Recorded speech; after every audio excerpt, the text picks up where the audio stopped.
Visakha metro కానీ Visakha steel plant ప్రైవేటీకరణ అంశం కానీ ఇంకా పెండింగ్లో ఉండడానికి కారణం అని చెప్తారా? మెట్రో విషయానికి వచ్చినప్పటికి ఏంటంటే నేను మా గవర్నమెంట్ పాలసీ మా ప్రభుత్వ పాలసీ మెట్రోని వచ్చి మనం పెట్టాలనేది అందులో ఉంది. విభజన చట్టంలో కూడా మెట్రో పెడితే సాయం చేస్తామనేది వాళ్ళు కూడా ఆర్థికంగా ఏదైతే గ్యాప్ ఫండింగ్ ఏదైతే అవసరమో అది ఇస్తామని చెప్పారు. చెప్పిన తర్వాత దానికి ఒక డ్రాఫ్ట్ను తయారు చేశారు గత ప్రభుత్వాలను. అది ఎక్కడి నుంచి వచ్చింది? మన గాజువాక నుంచి స్టీల్ ప్లాంట్ దగ్గర నుంచి ఎయిర్పోర్ట్కి వచ్చారు. దాన్ని మేము వచ్చిన తర్వాత కాదని చెప్పని గాజువాక నుంచి ఇక్కడికి ఇచ్చారు. ఇక్కడికి మధురవాడకి. దాన్ని వచ్చి ఎయిర్పోర్ట్కి ఇప్పుడు ఎక్స్టెండ్ చేస్తాం. భోగాపురం ఎయిర్పోర్ట్ వరకు దాన్ని వచ్చి అటు ఎక్స్టెండ్ చేసి ఇటు వచ్చి అయినంపూడి నుంచి అటు అక్కడ వరకు ఉండాలనేది దాన్ని డ్రాఫ్ట్ చేసి దాన్ని మళ్ళీ ఎస్టిమేట్స్ అన్ని క్రియేట్ చేసి కేంద్రాన్ని పంపించాం. మాకు ఇంత ఇది పరిస్థితి కాబట్టి మీరు విభజన చట్టంలో మాకు దీన్ని సాయం చేస్తున్నారు కాబట్టి మాకు గ్యాప్ ఫండింగ్ ఇస్తే అది ముందుకెళ్తుందని చెప్పి మేము వాళ్ళతో నెగోషియేట్ చేస్తాం. ఎనీ మూమెంట్ అక్కడ నుంచి వస్తుందని ఎక్స్పెక్ట్ చేస్తాం. వస్తే అది స్టార్ట్ చేస్తాం. ఒకవేళ రాకపోతే ఆల్టర్నేటివ్ ఆలోచన చేసుకొని ప్రభుత్వమే దాన్ని చేయడానికి ప్రయత్నం చేస్తాం. ఒకటి ఇంకా రెండోది ఏంటి అవుతారు స్టీల్ ప్లాంట్ మా విధానం ఇందులో క్రిస్టల్ క్లారిటీ ఇందులో రాజు మేము ప్రైవేటిజంకి మేము వ్యతిరేకం.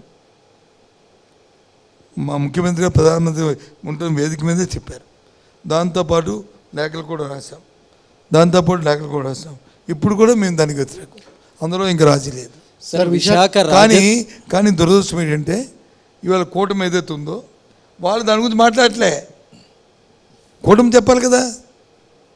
ఇప్పుడు కూటమి ఇదిగో మేము స్టీల్ ప్లాంట్ ఇక్కడ కూటమి అభ్యర్థి అక్కడ ఉన్నాడు కదా. కూటమి అభ్యర్థి వైజాగ్లో పోటీ చేస్తున్నాడు కదా. కూటమి అభ్యర్థి అనకాపల్లిలో పోటీ చేస్తున్నాడు కదా. కూటమి అభ్యర్థి విజయనగరంలో పోటీ చేస్తున్నాడు కదా. మా ఐదు ఇది ఆంధ్రలో ఒక్క కదా. ఇది వాళ్ళు చెప్పాలి కదా. మేము అక్కడ బీజేపీ చేస్తుంది, ఇక్కడ తెలుగుదేశం చేస్తుంది. వాళ్ళు చెప్పాలి కదా. ఎందుకు చెప్పట్లేదు? మేము దీని వ్యతిరేకమని దీన్ని వాళ్ళ నాయకులతో ఎందుకు మాట్లాడించలేదు ఢిల్లీ నుంచి? వాళ్ళు ద్వంద్వెక్కుతాం, మేము ద్వంద్వెక్కలేదు.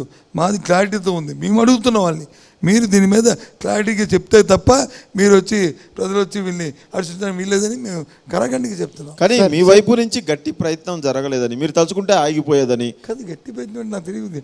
ఏం చేయాలి చెప్పండి. ఒకరోజు చైన్లు కట్టాలా? అది కాదండి. ఏం గట్టి ప్రయత్నం ఏం చేయాలి చెప్పండి. ఇప్పుడు దీక్ష అన్నారు నవ్వొస్తుంది నాకు. ఇప్పుడు గాజువాకలో పోటీ చేస్తున్న అభ్యర్థి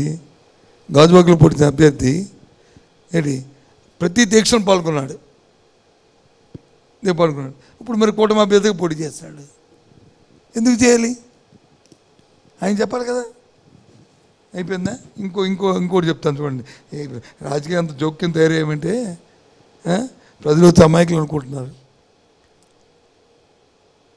గంటా శ్రీనివాసరావు భీములలో పోటీ చేస్తున్నాడు. ఆయన స్టీల్ ప్లాంట్ ఉద్యమం చేయగాని అక్కడికి వెళ్ళి ఇగో నా రాజీనామా అని చెప్పి రాజీనామా చేశాడు అని అనకంట మళ్ళీ అక్కడ ఇవ్వడం కాదు, పట్టుకొని స్పీకర్ ఇంటికి పోయి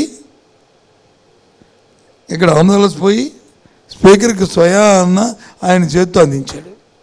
బయటకు వచ్చి ప్రెస్ మీట్ చెప్పాడు. అయిపోయింది సంథింగ్. నేను కొద్దిగా గాబరా పడ్డాను. ఏంట్రా ఎంత స్టెప్ తీసుకున్నాడు, ఇంకా 6 నెలలు టైం ఉంది కదా, ఎందుకు చేశాడు?